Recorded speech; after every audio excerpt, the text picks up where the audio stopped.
안녕하십니까. 세상 읽어주는 남자 이상훈입니다. 오늘 이 시간에는 8인치 웨이퍼에 대해서 한 말씀 드리겠습니다. 이 TSMC가 8인치 웨이퍼의 수주 가격을 올 3분기에 10에서 최대 20% 올린다는 소식이 대만 디지타임스에서 나왔습니다. 이 파운드리의 수주 가격 인상 흐름은 지난해 하반기부터 있었습니다. 당시 TSMC가 팹리스의 칩 제작 단가를 최대 20% 올린다고 통보했다는 뉴스가 있었습니다. 여기서 말하는 칩 제작 단가는 12인치 웨이퍼에서 나오는 칩을 주로 의미한다고 보시면 됩니다.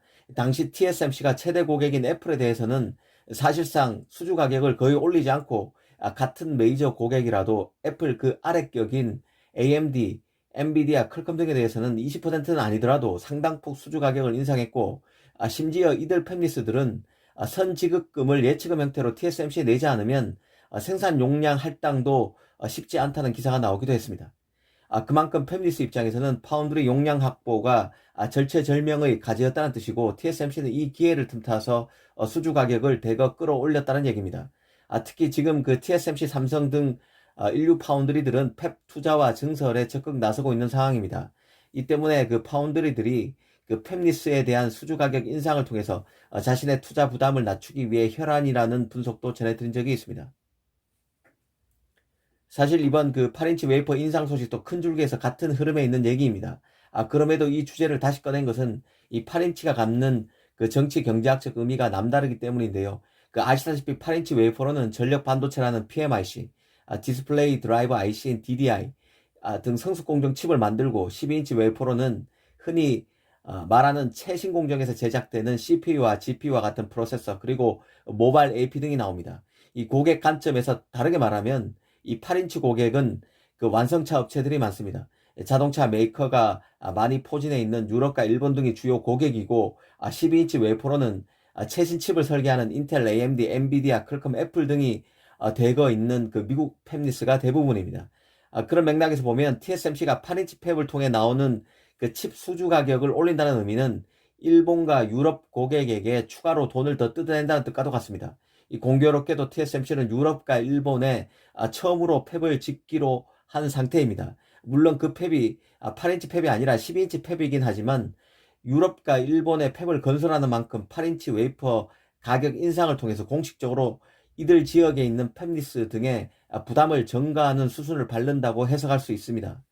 이 사실 8인치 팹의 경우는 시장에서 모자라도 더 지울 수 없는 한계가 있는데요. 기본적으로 이 파운드리가 8인치 팹을 지으려면 이 8인치용 반도체 장비로 팹을 채울 수 있어야 합니다.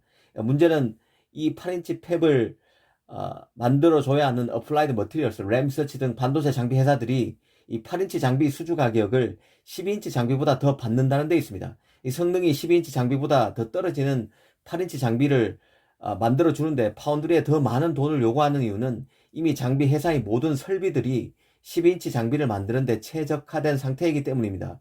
그 결과 파운드리 입장에서는 12인치 장비보다 더 못한 8인치 장비를 더 비싼 돈을 주고 팹에 들여놔야 하는 실정입니다. 그 결과 칩 제작업체인 파운드리로서는 채산성을 맞출 수 없게 됩니다. 8인치 팹을 쓰는 이유는 12인치 팹보다 원가가 더 싸기 때문인데요. 이런 이유 때문에서라도 애초부터 새로 8인치 팹을 만드는 게 불가능해집니다. 더구나 과거 같으면 8인치 팹에서 만들던 칩이 이제는 점점 12인치 팹으로 넘어오는 단계에 있습니다.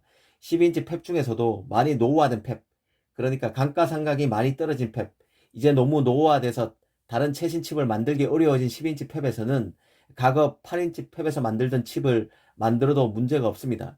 특히 요즘에는 8인치 팹에서 만들던 칩의 12인치 팹으로 이동이 점점 빨라지는 추세인데요. 왜냐하면 칩의 성능이 점점 고성능을 요구하기 때문입니다. 가령 OLED 디스플레이 드라이버 IC 같은 경우는 28나노에서 만들어야 합니다. 28나노는 8인치 팹에서는 아예 만들 수 없습니다. 무조건 12인치 팹으로 해야 한다는 뜻입니다. CMOS 이미지 센서도 1억 하소 정도가 되면 8인치 팹에서는 애초부터 만들 수 없게 됩니다. 결국 12인치 팹에서 만들어야 한다는 뜻입니다. 이 전력 반도체라는 PMIC도 시간이 지나면 오래된 12인치 팹으로 이동해 만들기 시작할 것입니다. 달리 얘기하면 이런 이유 때문에 8인치 팹에 대한 신규 투자가 더 어려워진다는 뜻입니다.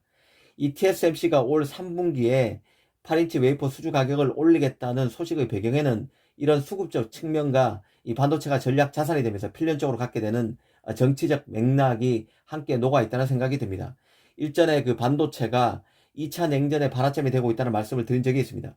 이제는 한국과 대만 등 반도체 제조 공장이 있는 동아시아가 하약고로 변모할 수 있다는 우려가 많은데요. 이 기억나시겠지만 자동차 칩 부족이 심했던 지난해의 경우는 유럽의 각국 정부가 TSMC에 대한 대대적인 압박을 가했었습니다. 그 결과 TSMC는 그 8인치 팹에서 라인 조정을 단행할 수밖에 없었고, 일종의 그 한 라인으로 칩을 2주 만에 고속으로 찍어낼 수 있는 한런을 운영하기도 했습니다. 이 때문에 가전제품에 들어가는 성숙 공정 칩이 덜 만들어졌죠. 자동차 칩으로 대체했기 때문입니다.